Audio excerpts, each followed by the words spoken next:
Badan Meteorologi, Klimatologi, dan Geofisika mencatat bahwa beberapa daerah di Indonesia termasuk Provinsi Bengkulu, terutama di Kabupaten Lebong, akan dilanda cuaca buruk berupa hujan lebat, angin kencang, dan petir.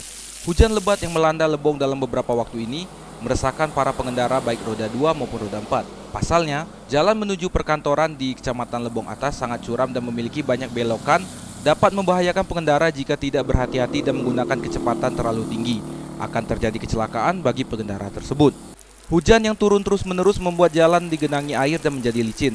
Tak hanya itu, hujan angin juga membuat beberapa pohon yang berada di pinggir jalan sering tumbang.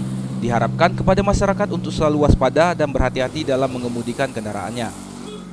Diimbau sekali lagi kepada masyarakat Lebong yang menggunakan roda 2 maupun roda 4 untuk tetap berhati-hati dalam mengendarakan kendaraannya di jalan raya.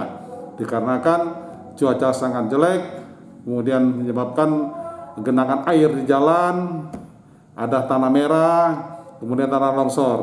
Untuk menghindari itu, untuk menghindarinya, kurangi kecepatan, ingat keluarga di rumah menunggu.